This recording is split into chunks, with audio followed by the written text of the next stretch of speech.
Okay, YouTube, I'm at the shop working on the Cutlass. Just want to show you guys. Got some work done. Driver's side frame rail yesterday. I'll show you guys. And I'll explain to you what I've done.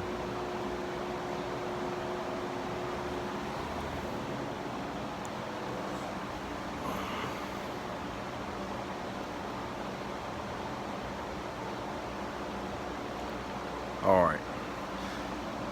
So, this is the passenger side. This is what I'm going to be working on next. Passenger side is actually in a little bit better shape than the driver's side was. But as you can see, these holes for the body mounts are real thin. This one here is completely gone. All of this is rusted. In the past, if your frame is decent, they actually sell these washers here. Let's see. This is a 1.5 inch washer. If you guys can see that there. This is what they use to make new body mount holes in your frame. If your frame is in decent shape, I've used these in the past. You can just weld them right to the top of the frame, or I've also had customers that wanted a more factory style look, so I've actually trimmed this around and sunk it into the frame and welded it so it looked like it was original to the car. So like I said, it's a 1.5 inch plain washer. This one is from Route Washer Manufacturing. I think we ordered these on eBay, fairly cheap, maybe $10 for 5 of them, or 4 or 5 of them, however many comes in there. I don't know the exact price.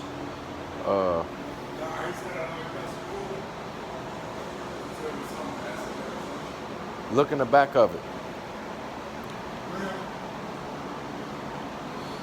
Okay, so you can see, here's the rest of the frame. Here's some of the body mounts right here.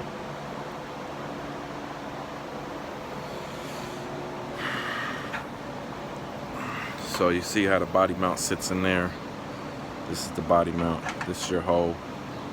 So that's basically how your body mount is sitting in there. These are brand new body mounts. The old ones were shot. This body mount hole is good, so there's no problem here. But like here, if you see this body mount, this is how a lot of them on older cars look, rotted out. You know, this has to be replaced. Your body mount, I get it. It can sit right there. And that's how the guy who previously worked on this car had the body mounts just sitting just like that. As you can see, the hole is almost as big as the whole body mount. It's really not securing nothing. If you tighten the bolt too tight, it probably would actually pull this through the frame. So that has to be replaced. Same way with up here. This one is bad, not as bad, but you don't want your car looking like that. You want it to look like that. So, you know, all of this will be fixed, but let me get back to the back. Now, if you notice on this side, the 2 body mount holes in the position they're in, you notice the new metal I've welded in, it doesn't have the body mount holes. I have an 1.5 inch hole saw, and I marked. You see these marks? Sorry, the camera's upside down. Here's my mark, comes up, and I know where to center punch my frame. I mount my hole here with the hole saw. The same thing in the back. If you see, you can't really see the mark very well on the camera, but here's my mark. If you come up, I know that I'm a 1/4 inch from the edge here, and I know this is my center line, so I can center punch my hole here, drill my new body mount hole. Now what I did was, this is one solid piece of metal here, all the way down. I've taken a torch and clamps and beat and heated it and beat and clamped it. You see I got a big pile of clamps there. Okay, now these Cutlass frames are very weak in the rear end. Flexes a lot. Like I said, this one is very rusty. So all I did, this side isn't done yet. I still got to weld the bottom I'm gonna box this side in, and I'm possibly going to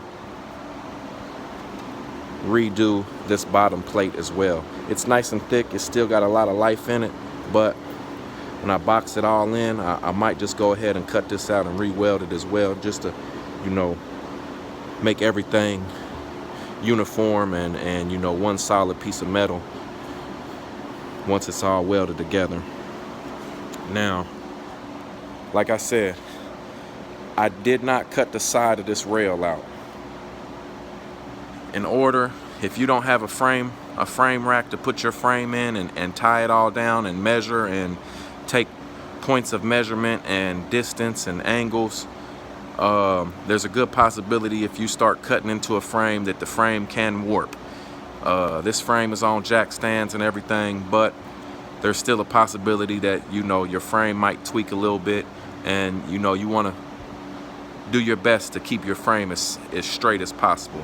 So since my side rail here was good, it wasn't rusted out, you know, it was a little dented up, dent and ding from, you know, it looked like people had hooked tow straps to it and stuff. Maybe the car was on a tow truck or whatever. But the actual side rail was in good shape. So if you see here, I got 2 templates. I just found me a cardboard box, Sharpie, and this is my template for the side here. So all I did was, you know, this is gonna give you a basic, let me move the camera back. This is gonna give you a basic measurement here. So all I did was put my cardboard up there, and I held it with one hand, and I marked on the opposite side. As you see my marks there, I kind of trimmed it a little big to make sure I had enough. Once the metal starts bending, sometimes you lose a little bit or you gain a little bit, depending on which way the metal is bending and folding. So there's what I did. So now on the top, the same exact thing. Made me another template for the top. Now I actually cut the whole top of this frame out and replaced it. There's my template for the top. As you can see, you know, it's just, I cut everything a slight bit bigger than my actual template that I make. That way, like I said, once this metal starts bending and you heat it up, it will warp or lose surface area. So all I did was cut my metal on this side. All of these brackets, I don't know what they was for, exhaust or something, they got to come off. But this template, if I should be able to flip this template over, and it's an identical match from the other side.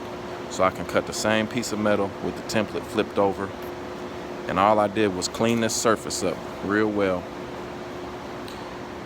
And you can see here what I'm talking about, how the holes, some people don't know, these holes are actually, I'm not for sure if that's what they're made for, but that's what they're used for. If a tow truck ever tows your car, these are tow hook holes. They can hook the hook in here, secure it to the bed or to the winch, tie the car down. Some people like to hook their tow straps on their trailer in here. You get them bent, little crack there. This one's pretty bent. But what I did was I cleaned this surface up really well. Like I said, this stuff is coming off of here, so it'll just be this panel. And I started in the rear, put me some nice little beads of weld around here to hold it, and I started heating it. Heating the metal and bending this form all the way down the frame. And as you can see, the frame has some nice curves in it, but if you take your time with the torch, and you got to have a big torch. You're not going to be able to do this with a little map gas or a little small handheld torch. You got to have the actual big acetylene torches. But I started welding, bending the metal, clamping it all the way down until I got it to fit perfectly snug against all of this material. And now when I get down here, you can see this frame is solid. There's no rust here. This frame is in great shape. So say my metal ends right here. Now, I don't want to put a new piece of metal. Let me show you with this piece of cardboard. Now, if I just set this piece of cardboard right here, now you're gonna see a big seam, right? This is over the old metal.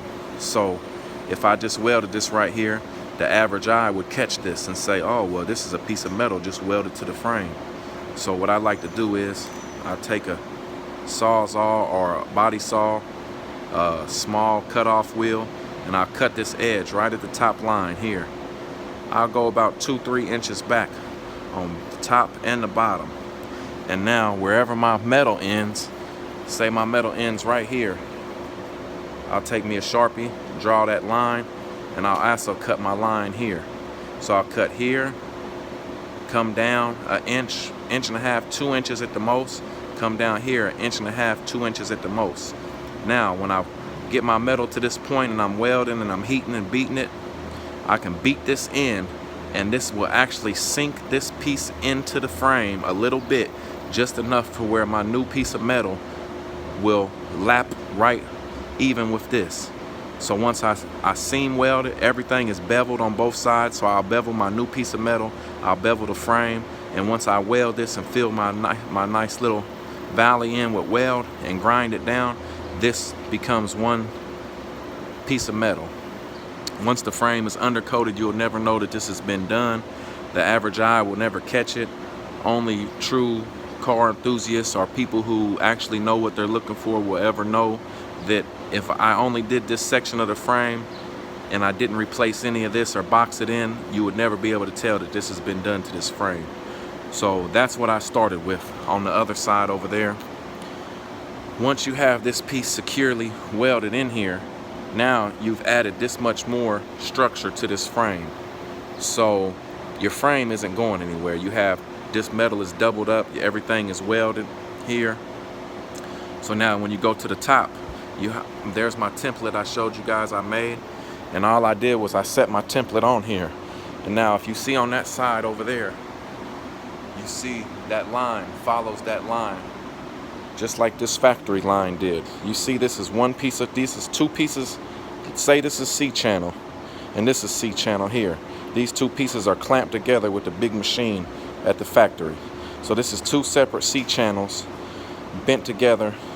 These divots hold it together, and they have half-ass welds. This is on every GM, mostly every older car you see. This is how these frames are made.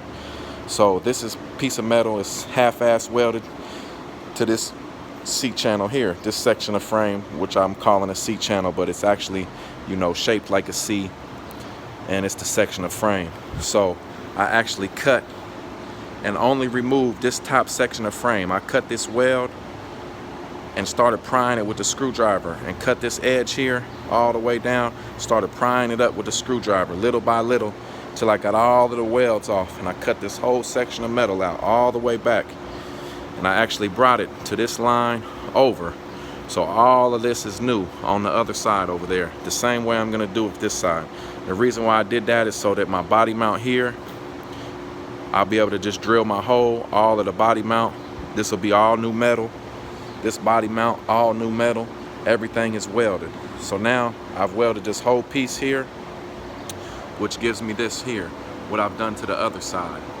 So now when I go to box my frame in, and one more thing I didn't mention about this side. If you look, my top piece of metal that I made sticks out a lot further than my bottom part of the frame, which it's not that way on the other side. But I did this for a reason, because now that I have this welded in place on this side here, I can take and try to keep my line here as straight as possible, and I can take as much metal as I feel I need off of this piece, but I want to keep my line as straight as possible to come back into this area. So you'll have one nice, you might have a little curvature to it here and there, but you want to try to make this as smooth of a transition as you can. That way when you go to box it in, the inside of the frame rail looks real nice and uniform, and everything is coming together and flowing, just like if, say, this was the factory, how it flows nice and even through here. So all of this will get boxed in, and it's gonna look nice and uniform, and the welds are gonna be nice, and it's gonna get a frame a lot more strength in the rear end. And the rear of the frame back here on most cars, it's really not, it's only holding up your trunk. I mean, most of your flex, it's gonna flex back here. If you put high horsepower to a frame, the whole frame is flexing. But I'm also gonna weld in some supports, just like you see on the G bodies I've done in the past. I'm gonna weld in a support through the strut towers, or the shock towers, my bad. Weld me a piece of 1.5 schedule 40 tube across here. And then once I take my measurements of the gas tank and the rear, the trunk and all of that, how it sits down into this cavity here, and I got my measurements, then I'm gonna add some kind of X cross brace in here somehow, maybe with another section of tube to come across here into this area of the frame and maybe exit in. I just got to make sure that my gas tank and my trunk pan and everything will fit down in here once the battery's lowered back down on the car. But I just wanted to show you the process. A lot of people are, you know, iffy about messing with these frames, and you know, I was too when I first started. But I promise you, if you just take your time, if you know how to weld, you know basic metal working skills, you know how to use a torch, anybody can do this stuff. It's time consuming, it's a headache, it's a lot of work involved, but if it's your car and you want to restore it and you want to add structure to the frame, and you know you're building a street car, strip car, or you know just a daily cruiser that you want to fix up, and you got a little horsepower in it, you want to stiffen your frame up, these are the things that you can do. I'll show you this side of the frame. I showed it before, but you can see here this has to be replaced. In the front, this has to be replaced, and I might end up using the washers in these areas. I'm not sure right now. You know, I haven't gotten to this area yet, but this frame is solid on both sides of this. It's just right here, this divot's down in here, and the water running off your hood and between your fenders just sits in this area with debris. And the same thing here, your doors and all of that, your rockers, all of the water and the debris coming off of the car just sits in these little, you can see this one a lot better. This is like a little valley, and if that rubber bushing body mount was right there, all on the side of this bushing can just trap moisture and dirt and debris. So over the years, you know, this is a 70s model car, so we're saying over 30 years of just dirt and debris and road trash just sitting in these areas, and it rusts these frames out. But like I said, all of this metal around here is solid. You know, it's good metal. So if I just wanted to put a washer in here, clean all of this rust up, trim out some of this metal, and set that washer in here and weld it, there would be nothing wrong with that. It would be structurally sound. The weld would be good. I got good material to weld to. It's all about personal preference. So, you know, if it's your car, if you're working on somebody's car, it's all about what the customer wants, or you personally as a car enthusiast, or the person who owns the car, it's all about what you want. Now let me show you guys one more thing before I end this video. I just want to show you what the factory, this is a factory frame. This frame has never been worked on. Well, I take that back. In the back, somebody did weld one washer back there. I cut it out. I wish I would have took a video before on the driver's side, but I didn't. I was in a hurry. I apologize. But this is factory. This right here is a factory Cutlass frame. You can see how it is welded.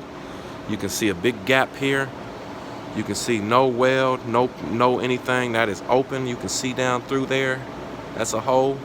This is from the factory. Now you come over here, same thing. Factory. This is not rust. This is all solid metal. But you can just see how they just threw it together. And I don't know if back then if they had somebody actually welding each individual frame. I imagine they probably had some kind of machine. But everything is just hit and miss. A little weld there, no weld. A little weld there, you go all the way down the frame. The whole seam is like that. So what I like to do in a situation like this here, I don't have to add no metal here. All of this metal is strong. But what I am gonna do, I'm gonna clean all of this up, grind it down, make sure I have a nice, clean, smooth surface, and I'm gonna seam weld this whole area here. I might start here, seam weld all the way down, just in this area here. Then I'll fill all of this in with a nice weld, and weld all of this up, and fill this in with a nice weld, and continue and come down. That just adds some structure, adds some extra security to the frame. You know, who knows? This might last forever. It might not never break. It might never rust. You know, it's made it this far in life and it still looks very good. But it's just something I can do for the customer while I have the body off of the frame. And, you know, it just adds a little extra security, an extra bit of metal in there with the weld to make it just that much stronger. But alright, YouTube, I just wanted to show you guys the process. I'll try to make another video. I'm gonna go ahead and get started on this side, and I'll try to make another video once I box this in here and show you guys the finished product, or try to show some of the progress. I don't have a camera, like I said. I'm doing all of this off of my phone. Sorry, it's kind of shaky, and times you may not be able to hear me as clear, but you know, I'm just trying to give you guys some insight on to what goes on in the repairing these frames on these older cars. I hope I help somebody, pass some knowledge along. I've done a lot of these. You know, each one is different, and each one is a bigger headache than the other. But like I said, if you take your time and you just work with it, anybody can do this. Okay. Thanks for watching Facebook. I'm sorry, YouTube. I have a Facebook channel as well. I posted it before. My name is John Wayne Jones. I'm out of Middletown, Ohio. If you guys look me up, I tend to post a lot of pictures and stuff on Facebook because it's kind of like my promotion for my business, Midwest Customs. Like I've said on there before, I do have a day job. I work inside of a steel mill as a industrial pipe welder. I started this business on the side. You know, I'm just working, trying to provide for my family and, you know, fix these old cars up. But like I said, if you guys want to subscribe, if you haven't subscribed to my YouTube channel, you like what you see, go ahead, like, subscribe. Also, you can add me on the Facebook page. I post a lot of pictures on there, projects and work I've done, you know, just to stay in the loop. I appreciate everybody watching. Thank you.